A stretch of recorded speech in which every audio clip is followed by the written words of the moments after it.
오늘 말씀은 마태복음 12장 15절부터 21절까지 말씀입니다.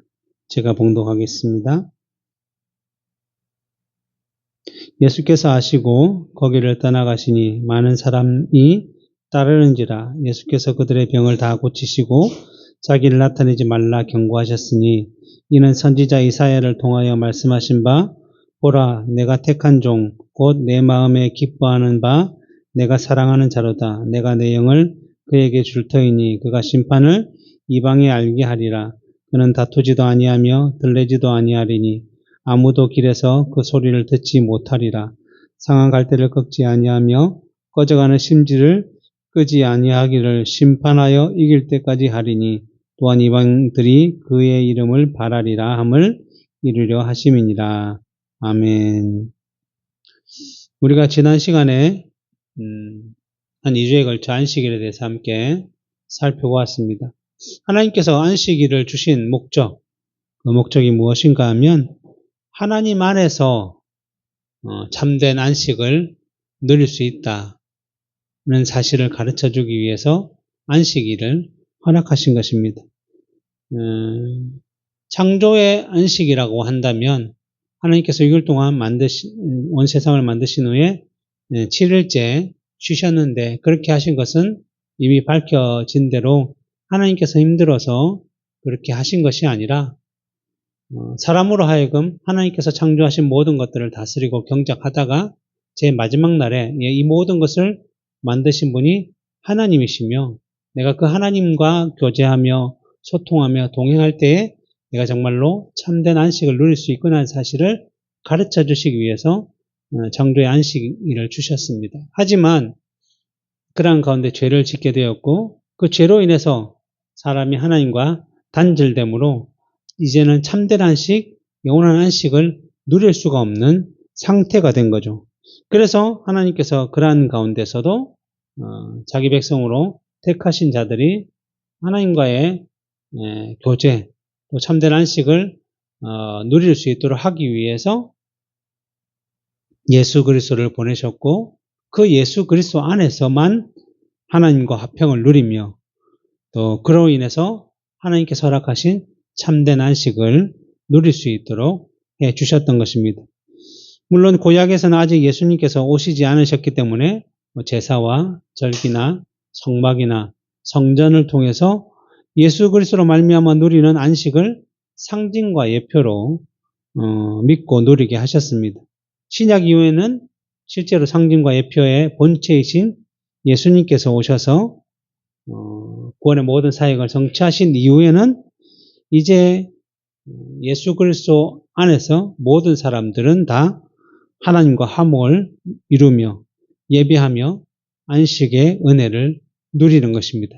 그러기에 예수 그리스도의 이름이 중요한 것이며 때로는 우리가 기도할 때 예수 그리스도의 이름으로 기도하는 이유도 다 거기에 있는 것이죠. 예수 그리스도의 이름만 가지고 나아가면 이제는 하나님을 만나고 하나님의 안식을 누리고 하나님의 은혜를 누릴 수 있게 되었기 때문에 예수 그리스도가 너무나 중요하다라고 볼 수 있습니다. 그래서 오늘날 안식일은 구약의 토요일이 아니라 그 다음날 주일인데 이걸 안식 후 첫날이라고 부르며 이날에 예수님께서 부활하셨죠. 그 말은 뭐예요? 구원의 모든 것을 성취하시고 살아나신 것이기 때문에 이날에 우리가 안식일로 지키고 주일로 지키는데 이때 하나님께서는 우리가 영원히 천국에서 누려야 될 안식을 맛보게 하심으로 말미암아 우리가 살아가야 할 본향이 있구나. 내가 그곳에 가서 참된 안식과 쉼을 누릴 수 있구나 하는 사실을 계속적으로 깨닫게 하심으로 말미암아 이 땅에서 하나님의 백성으로 또 거룩하게 구별되게 살아가게 하도록 하신 것입니다. 그래서 우리는 이 안식일 날에 세상의 모든 것들을 다 내려놓고 또 죄와 슬픔과 모든 것들을 다 내려놓고 오로지 하나님만 바라보며 삼위일체 하나님께 그 모든 영광과 찬송을 돌리고 있는 것입니다. 그래서 이러한 안식일에 예수님의 제자들이 배가 고파서 미리삭을 따서 먹은 것을 그 바리새인들이 비난하자 예수님께서는 그것은 율법을 어긴 것이 아니라 율법에서 말하고 있는 그 안식일의 참된 주인이신 성전보다 더 큰이신 안식일의 주인이신 예수님 안에서 그들의 배고픔을 해결한 것은 결코 잘못된 것이 아니다. 율법을 어긴 것이다. 아니다라고 말씀하셨고 그러자 바리새인들이 그 말씀을 듣고 아무 말도 못하고 돌아갔다라고 하였습니다. 그런데 놀라운 것은 중요한 것은 참 이상한 것은 마태복음 12장 14절에 보면 바리새인들이 나가서 어떻게 하여 예수를 죽일까 의논했다라는 것입니다.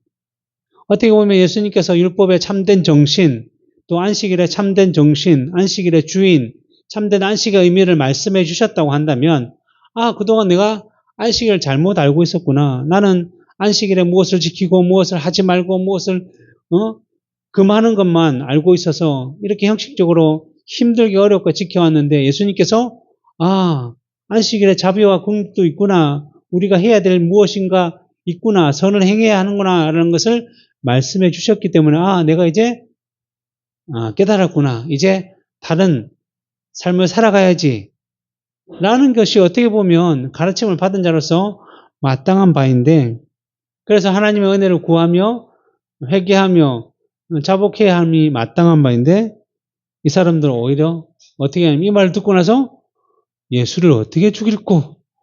라고 생각을 했다는 거죠. 결국 그들의 마음은 뭐예요?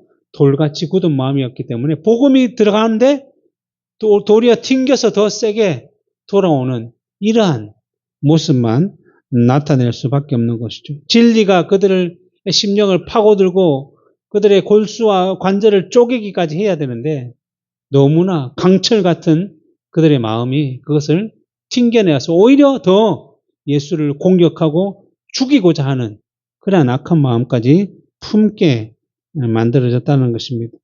예수님 말씀을 따라 보면 이들은 들을 귀가 없는 자들이기 때문에 예수님의 진리의 말씀이 들리지가 않았던 것이고 그러니까 그 마음이 더 죄악으로 물들어가게 된 것입니다. 사도행전에 나오는 스데반과 유대인들의 논쟁에도 이러한 내용을 우리가 발견할 수가 있는데 7 집사 중에 하나인 스데반이 자유민이라고 불리는 그러니까 다른 나라에서 살다가 돌아온 이 유대인들 그들과 함께 이제 논쟁을 하게 되었는데 그 논쟁을 하다가 이제 그들이 잡아서 또 공회에 데리고 갔습니다.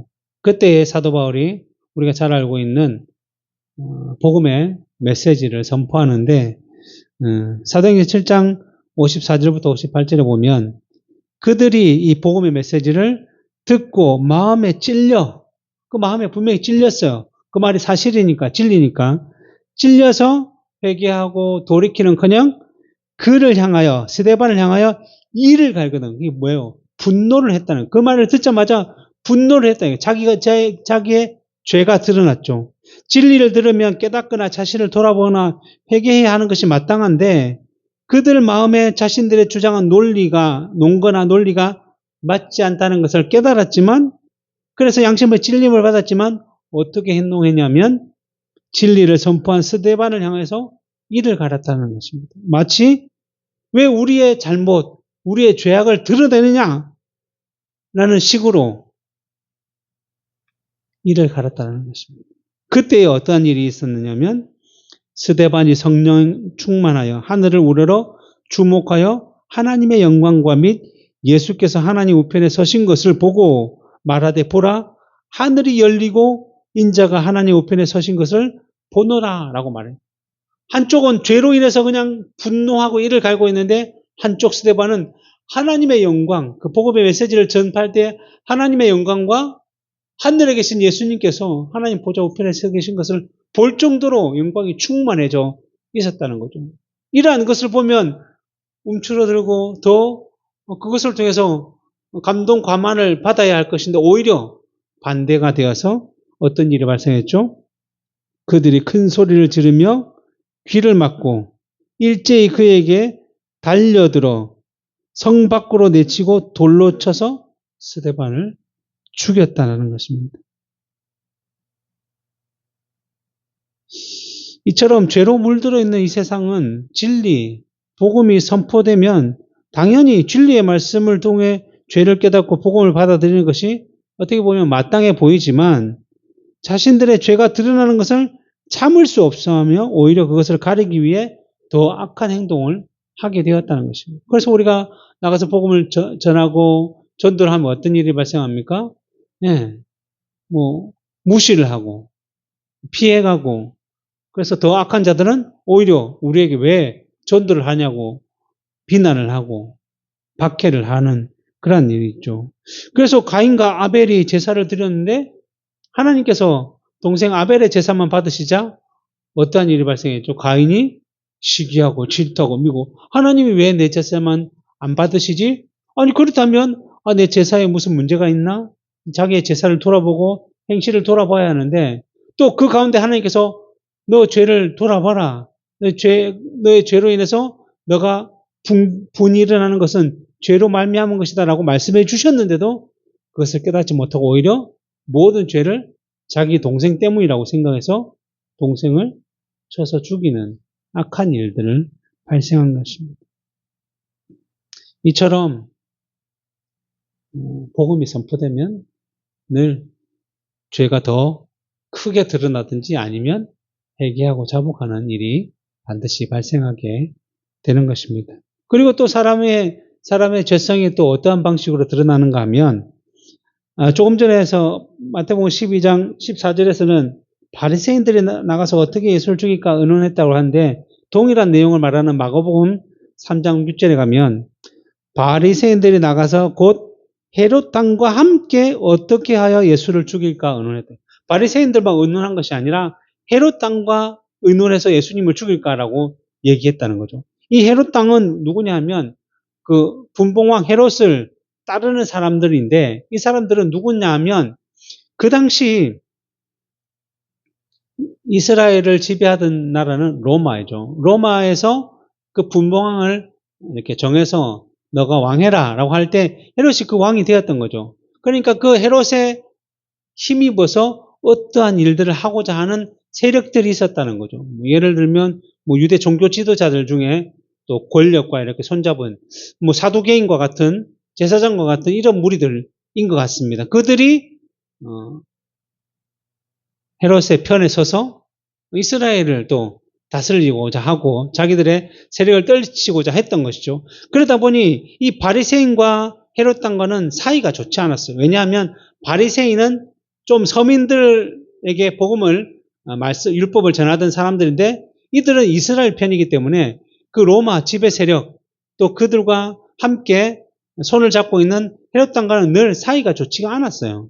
싸우던 사람들이었어요. 그런데 어떻게 됐다요? 그날에 갑자기 헤롯 왕과 합쳐져 가지고 예수님을 죽이기 위해서 의논을 했다는 것입니다. 이처럼 죄라는 것은 어떻게든 진리를 없애기 위해, 진리를 막기 위해 때로는 아무리 싫어하는 사이라 할지라도 손을 잡을 수가 있다는 거죠. 그래서 사도 바울이 예수님을 믿기 전에는 바리새인이었어요. 근데 예수님을 믿은 후에는 이제 그 바리새인이라는 것을 다 벗어버리고 그리스도인으로서 삶을 살아가며 복음을 전하고 다녔지 않습니까? 그로 인해서 누가 싫어했냐면 유대인들이 엄청 싫어했어요, 바울을. 그래서 죽이려고 했고, 그래서 사도행전 23장에 보면 또 사도 바울도 공회에 잡혀가지고 막 신문을 받는데 하나님께서 주신 지혜로 이 사람이 스스로 자기가 바리새인이었음을 기억하게 하셔서 그 공회에 어떤 사람도 있으면 바리새인도 있고 사두개인도 있고 막 있으니까 나는 원래 바리새인이었다 라고 시작하니까 바리새인들이 우리가 같은 편이네 하고 저를 살려줘야 된다. 그 반대편 사두개인들은 죽여야 된다고 서로 싸우게 만들고 이렇게 할 정도로 실제로는 사두개인과 바리새인들이 이렇게 개와 고양이 같이 서로 협력할 수 없는 상황이었는데 이날에 예수님을 죽이려고는 바리새인이나 헤롯 왕이나 사두개인이나 늘 연합해서 비난하고 공격했다라는 것입니다. 더 나아가서 누가복음 23장 11절 12절에 보면 헤롯이 그 군인들과 함께 예수를 업신여기며 희롱하고 빛난 옷을 입혀 빌라도에게 보내니, 헤롯은 분봉왕이고 빌라도는 로마의 총독이었습니다. 헤롯과 빌라도가 전에는 원수였으나 당일에는 서로 친구가 되었다. 서로 맡은 지역이 있기 때문에 서로 원수같이 이렇게 살았다가 예수님을 잡고 신문했을 때는 당일에 친구가 되었다. 이처럼 세상은, 이 죄인들은 늘 진리를 미워하고 싫어하고 어떻게든지 수를 써서 그것을 없애고자 하는 것입니다. 그래서 요한복음 15장 18절에 예수님께서 뭐라고 말씀하셨냐면, 세상이 너희를 미워하면 너희보다 먼저 나를 미워한 줄 알라. 너희가 세상에 속하였으면 세상이 자기의 것을 사랑할 것이나. 우리가 세상에 속해서 살아가면 세상 사람들은 우리를 싫어하지 않아요. 우리를 좋아하고 우리와 함께 하려고 하지만, 너희는 세상에 속한 자가 아니요 도리어 내가 너희를 세상에서 택하였기 때문에 세상이 너희를 미워한다. 그러니까 우리가 이 땅을 살아가면서 하나님 말씀대로 살아갈 때에 세상이 우리를 미워한다면 우리는 오히려 기뻐하고 감사해야 돼요. 왜? 나는 하나님의 백성이기 때문에, 진리를 따라 살아가기 때문에 저 사람이 나를 미워하는구나, 싫어하는구나, 이유도 없이 핍박하는구나 라는 것을 통해서 스스로 내가 하나님의 백성이구나, 제대로 살고 있구나라는 사실을 검증하고 점검한다면 오히려 더 기뻐해야 하는 처지에 있을 수 있다는 것입니다. 이처럼 우리는 세상을 살아가고 있지만 세상에 속하려고 해서는 결코 안 되고, 세상의 가치와 방식과 흐름을 따라 살아가고자 해서는 절대로 안 된다는 것이며, 오히려 늘 세상과 구별되고 세상에서 왕따를 당한다고 할지라도, 세상 모든 사람들이 우리를 손가락질을 당한다 할지라도 우리보다 먼저 예수님께서 그러한 일을 겪으셨고, 그분이 지금 우리와 함께 우리를 지키시고 보호하시고 인도하신다는 사실을 기억하며 하나님 원리로 살아가고자 해야 한다는 것입니다.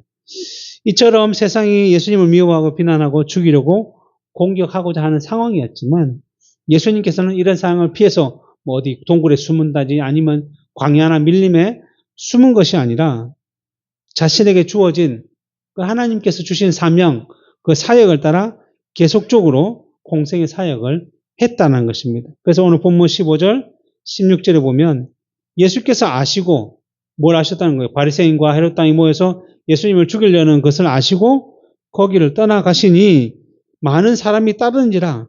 많은 사람이 따라다니면 여전히 예수님이 드러날 것인데, 예수님은 그들을 멀리 야 나를 따르지 마라 라고 말씀하신 것이 아니라 여전히 그들의 병을 다 고쳐주시고 자기를 나타내지 말라고 경고해 주셨다는 것입니다. 예수님이 떠나가신 이유는 단지 바리새인과 헤롯 당의 비난과 공격이 두려워서, 무서워서 떠나간 것이 아니라 자신에게 주어진 사역을 하기 위해서 떠나갔을 뿐이고, 그리고 그곳에 가서 여전히 자신의 공생의 사역을 하였다는 것은 결코 바리새인과 헤롯 당을 두려워해서 그렇게 한 것은 아니라는 것을 증명하는 것입니다.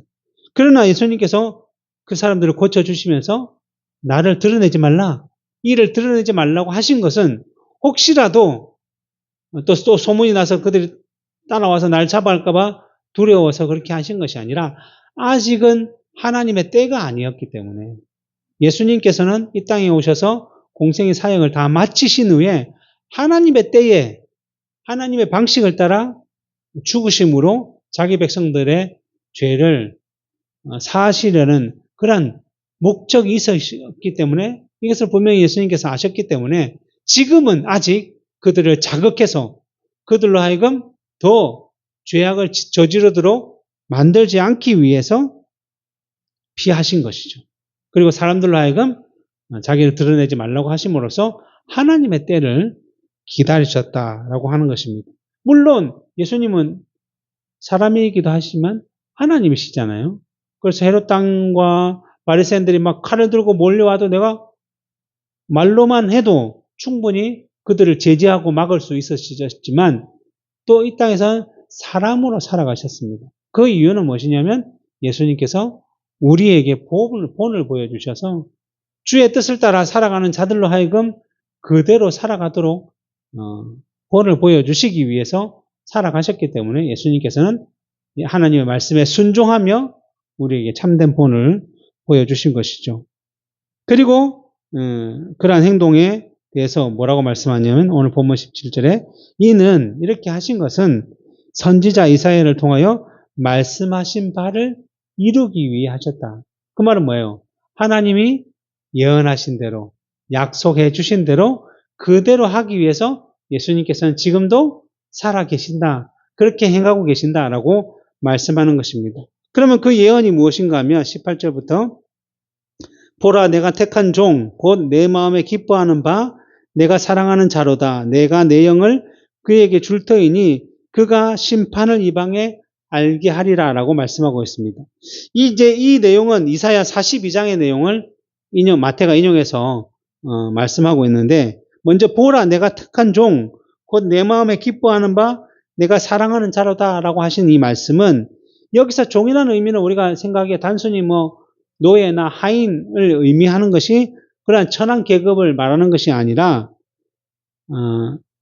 칼빈은 이에 대해서 뭐라고 얘기하냐면 이 종이라는 칭호는 하나님으로부터 그의 교회를 구속할 직임과 사명을 받은 자라는 뜻을 지닌 존귀한 칭호다라고 말씀하고 있는 것입니다. 사도 바울도 자기를 하나님과 예수 그리스도의 종이라고 표현하는데 이 종은 그 하나님의 뜻대로 행한다라는 의미로 종이라는 거죠. 왜냐하면 종은 주인의 명령을 따라 행하는 그 직분이었기 때문에 여기서 하나님께서 특별히 종이라고 하신 것은 하나님의 뜻을 그대로 행하시는 분이 예수님이라는 사실을 가르쳐 주시기 위해서 그 직분의 의미를 알려주시고자 종이라고 하셨고 그렇기 때문에 그냥 부려먹는 종이 아니기 때문에 뭐라고 되어 있습니까? 내 마음에 기뻐하는 바 내가 사랑하는 자다라고 덧붙여서 말씀하심으로 예수님은 단순히 부림을 당하는 종이 아니라 정말 하나님의 귀한 뜻을 선포하는 그대로 행하는 분이다라는 사실을 보여주고 있습니다. 그리고 하나님께서는 자신의 영을 누구에게? 예수님께 주었다라고 말씀하고 있습니다. 우리가 예수라는 이름의 의미가 자기 백성들을 그들의 죄에서 구원할 자라는 의미라고 한다면 그리스도라는 것은 직분의 의미거든요. 직분은 뭐냐면 곧 기름 부음을 받은 자라는 의미를 가지고 있습니다. 그래서 성령을 받은 자라는 것이죠. 그래서 구약시대에 하나님으로부터 기름 부음을 받아 세워받은 세 가지 직분이 있는데 왕과 제사장과 선지자입니다. 이 세 직분은 곧 오실 메시아이신 예수 그리스도의 직분이 어떠한지를 상징적으로 예표하고 있었기 때문에 예수 그리스도께서는 바로 우리들의 왕으로서 우리들의 제사장으로서 우리를 위해서 중보하시고 또 직접 화목 제물이 되셔서 우리의 죄를 사하시고 또 선지자로서 우리에게 귀한 말씀, 진리의 내용들, 지금 마태복음의 말씀처럼 율법에 참된 내용들을 선포하시고 선언하신 이러한 모든 일들을 성령의 기름 부음을 받아서 이 일을 온전하게 이루셨죠. 구약시대의 왕과 제사장과 선지자들은 때로는 실수도 하고 때로는 잘못도 행하셨지만 예수님께서는 완전한 왕으로서 완전한 제사장으로서 완전한 선지자로서 그 모든 직분을 다 행하심으로 말미암아 자기 백성된 우리를 구원하시고 하나님과 화목하게 하시고 놀라운 하나님의 은혜를 경험할 수 있도록 누릴 수 있도록 해주셨다는 것입니다.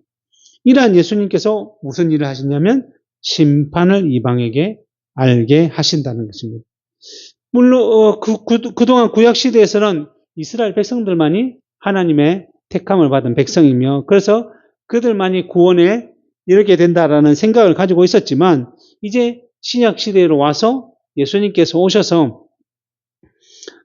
눈에 보이는 방식 또 상징과 예표로 주는 방식을 이제 넘어서 영적인 방식을 우리에게 가르쳐 주고 있기 때문에 이제 단순히 육신의 혈통을 따라 이스라엘이 아니라 영적인 방식을 따라 이방인이라 할지라도 그 믿음, 그의 마음 가운데 예수 그리스도를 구주로 영접하기만 하면 모두 다 참된 영적인 이스라엘 백성이 되고 하나님의 백성이 될 것이다 라고 예수님을 통해서 이제 그것을 하시게 될 것이라고 하십니다. 그래서 심판을 이방에게 알린 그동안 이방에게는 알리지 않으셨죠. 왜냐하면 자기 백성들만, 이스라엘만 다스렸기 때문에 그렇습니다. 그래서 그러한 심판을 이방에게 알려서 이 복음이 곧 어떤 자들에게는 앞에서 얘기했듯이 심판의 메시지가 될 것이고 어떤 사람에게는 생명의 메시지가 될 수 있도록 예수님께서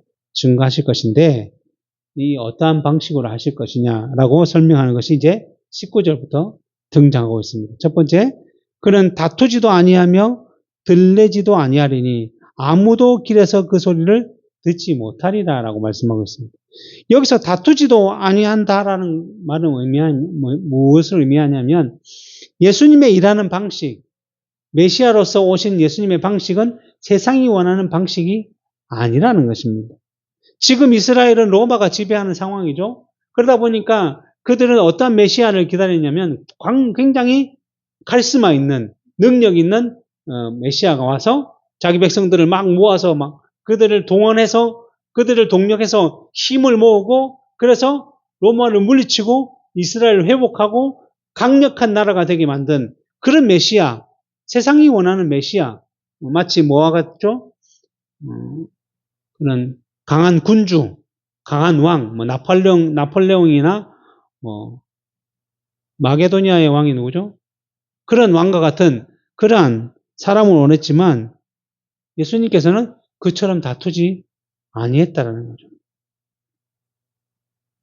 예수님께서는 세상의 방식을 따라 자기 백성을 위해서 구원을 위해서 오신 것이 아니다라는 것입니다. 오히려 겸손하게 어떻게 하셨죠? 자기를 화목제물로 드려 하나님의 뜻을 이루고 성취하기 위해서 오셨다라고 말씀해주고 있습니다.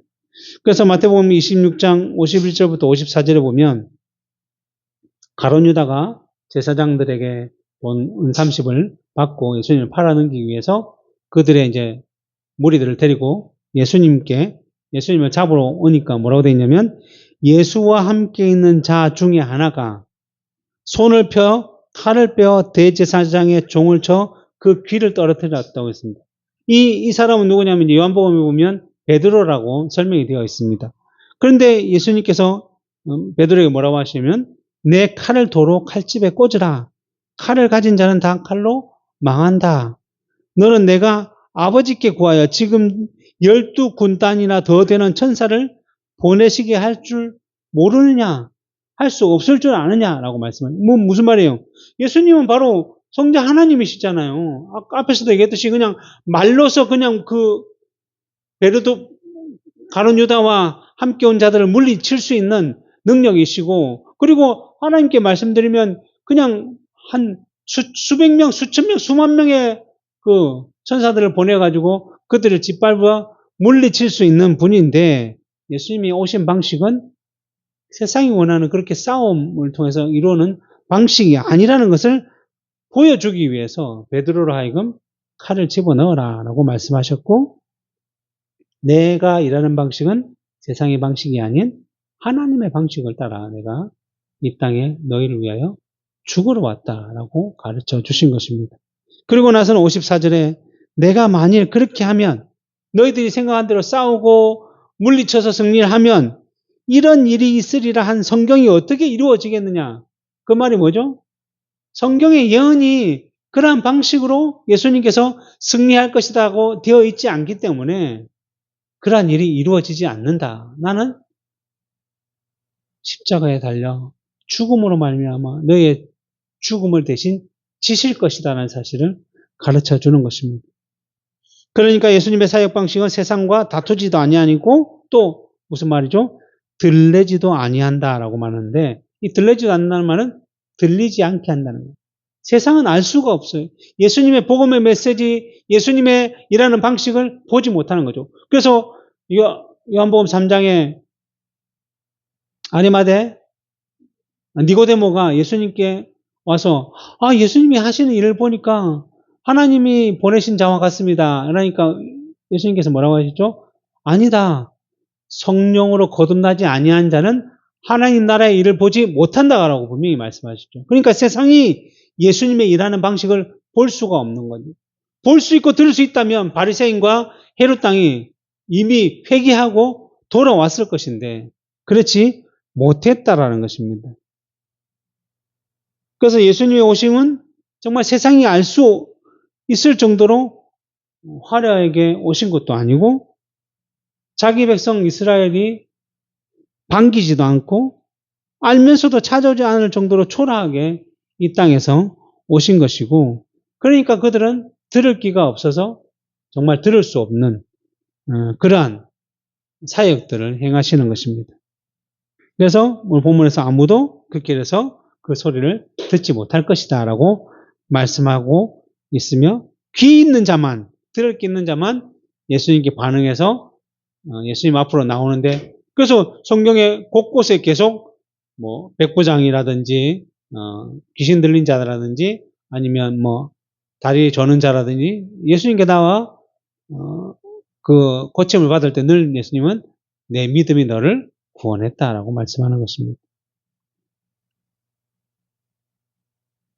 그래서 누가복음 17장 20절부터 21절에 뭐라고 되어 있냐면 바리새인들이 하나님의 나라가 어느 때 임하니까 묻거늘 예수께서 대답하여 이르시되 하나님의 나라는 볼 수 있게 임하는 것이 아니요 또 여기 있다 저기 있다 하다 못하리니 하나님의 나라는 너희 안에 있느니라. 너희 안에 누구죠? 예수 그리스도를 믿는 자들의 안에 있는 것이 곧 하나님의 나라다. 이 세상의 방식으로는 볼 수 없이 임하는 것이다 라고 말씀하는 것입니다. 이처럼 하나님의 나라는 눈에 보이는 세상의 방식을 따라 임하는 것이 아니라 복음을 듣고 중생하여 믿음으로 예수 그리스도를 영접한 사람에게만 임하여 그것을 알고 누리며 살아가도록 행하신다라고 하는 것입니다. 하지만 눈에 보이지 않고 들리지 않는다고 하지만 하나님의 선택된 자들에게는 오히려 더 잘 들리고 더 잘 보이고 더 확신을 가질 수 있도록 임하게 하신다는 것이며 그것을 아는 자들은 어떠한 은혜로 그것을 받아들이게 되는가 하면 오늘 본문 20절에 상한 갈대를 꺾지 아니하며 꺼져가는 심지를 끄지 아니하며 심판하여 이길 때까지 해주신다는 것입니다. 여기서 상한 갈대와 같이 그리고 꺼져가는 심지와 같이 곧 꺾어지고 꺼질 것만 같은 우리 연약한 심령들을 우리 죄인들이 낙심하지 않도록 좌절하지 않도록 결코 꺾이지 않게 꺼지지 않게 그들을 붙드신다는 것입니다. 우리를 한번 돌아보시죠. 우리가 얼마나 이 땅 가운데 하나님의 백성답게 하나님의 말씀대로 살아가고 있는지 아니면 하나님 없이 세상을 따라 우리가 원하는 방식대로 살아가고 있는지 어떻게 보면 우리 스스로는 마치 명함도 내밀지 못한 그러한 죄인들인 것 같지만 하나님께서 우리를 먼저 택하셨고 예수 그리스도로 말미암아 자기의 백성으로 부르셨기 때문에 이처럼 우리같이 나약하고 연약한 인생이라고 하지만 결코 그 복음의 심지가 꺼지지 않도록 그 복음의 내용이 꺾어지지 않도록 꺾어질 만큼 다시 붙들어서 다시 힘을 내게 하시고 꺼져갈 때쯤 되면 또 다시 불을 더 낼 수 있도록 부어주셔서 그 일들을 끝까지 이길 때까지 해주신다라는 것입니다.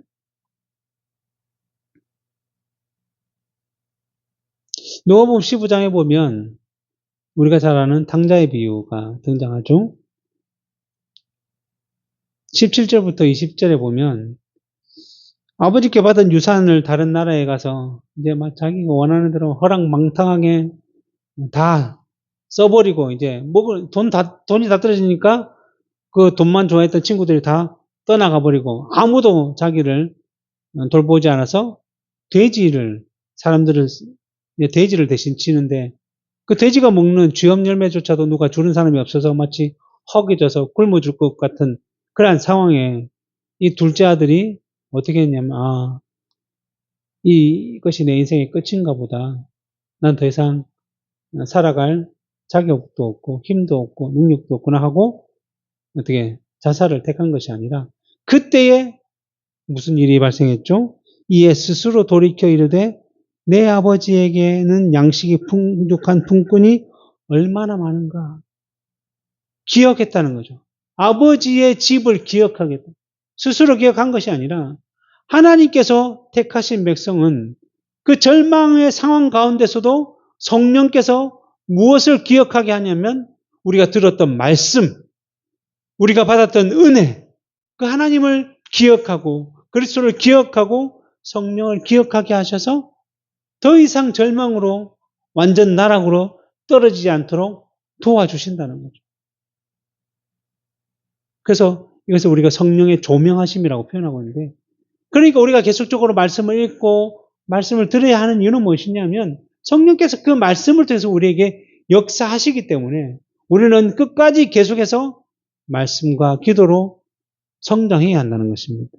그래서 그 둘째 아들이 그것을 기억해서 내가 일어나 아버지께 가서 이러기를, 아버지, 내가 하늘과 아버지께 죄를 지었사오니 지금부터는 아버지의 아들이라 그러면 감당하지 못하겠나이다. 나를 품꾼의 하나로 부숴서 하리라 하고 이에 일어나 아버지께로 돌아가니라. 결국 성령의 인도하심이 우리로 하여금 아버지께로 돌아올 수 있도록 그 꺼져가는 심지 상한 갈대와 같은 우리를 다시 한 번 더 세워주신다는 것입니다. 이를 구원의 서정 가운데 우리가 뭐라고 부르냐면 성도의 견인이라고 부르고 있죠. 그래서 웨스트민스터 신앙고백 17장에 보면 성도의 견인, 그 첫 번째 항에 이렇게 되어 있습니다. 하나님께서 그의 사랑하시는 자, 즉 독생자 예수 그리스도 안에서 받으시고 효력 있게 부르시고 그의 성령으로 거룩하게 하신 자들은, 바로 우리들은 은혜의 상태로부터 전적으로 벗어나거나 혹은 최종적으로 떨어질 수 없다. 은혜의 상태 안에서 마지막까지 확실하게 보존이 되어서 영원히 구원을 받을 것이다. 이길 때까지 주께서 우리를 돌보실 것이다 라고 말씀하는 것입니다. 그리고 그 마지막 때가 언제죠? 예수 그리스도께서 다시 심판주로 이 땅에 재림하시는 그때까지 주께서 우리를 붙들고 계십니다. 그래서 요한복음 6장 38, 39절에 뭐라고 되어 있냐면 내가 하늘에서 내려온 것은 내 뜻을 행하려 함이 아니요 나를 보내신 이의 뜻, 하나님의 뜻을 행하려 함이니, 나를 보내신 이의 뜻은 무엇인가 하면 내게 주신 자 중에서 내가 하나도 잃어버리지 아니하고 마지막 날에, 심판 날에 다시 살리는 이것이니라. 이제 그리스도 안에 있는 자들은 결코 정죄함이 없고 결코 상함이 없고 결코 마음이나 떨어짐이 없이 온전히 그때까지, 이길 때까지 견딜 수 있도록 도우신다는 것입니다. 그리고 마지막 21절에 또한 이방인들이 그의 이름을 바라리라 함을 이루려 하심이다. 뭐죠? 18절에서 그가 심판을 이방인에게 알게 하려 하신 말씀을 따라서 이방인들 가운데서도 이제 예수 그리스도의 이름을 바라고 그것을 믿고 따르는 자들이 이제 일어날 것이다 라고 말씀하는 것입니다. 그래서 지금 우리가 이 믿음을 가지고 예수 그리스도 안에서 그 놀라운 은혜를 누리고 있는 것입니다.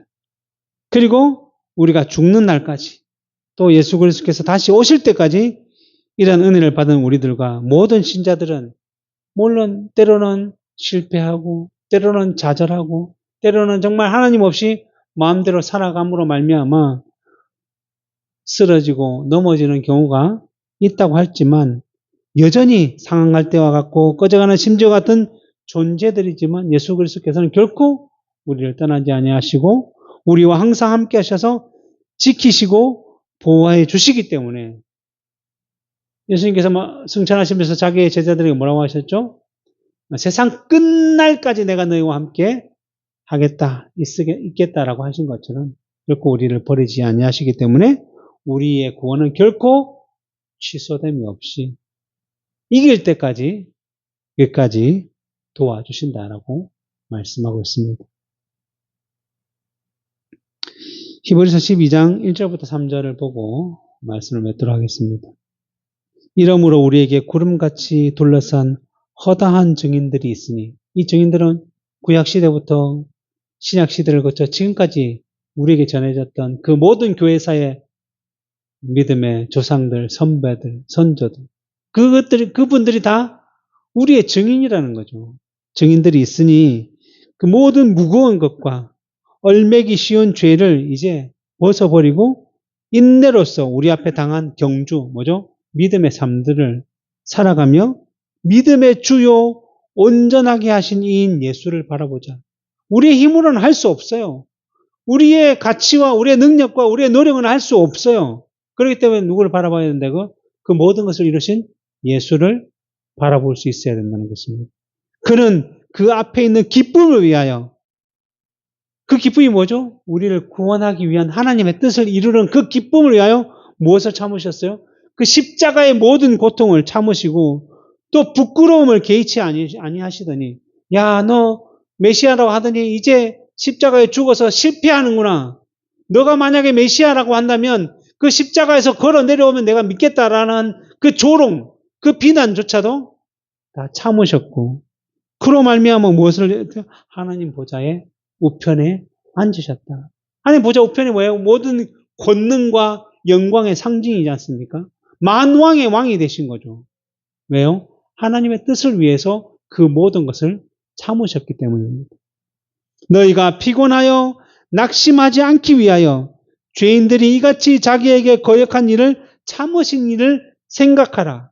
그것을 생각한다면 우리가 에게 주어진 모든 어려움, 모든 걱정, 모든 근심은 다 물리칠 수 있다. 왜냐하면 예수님께서 먼저 다 당하셨기 때문에.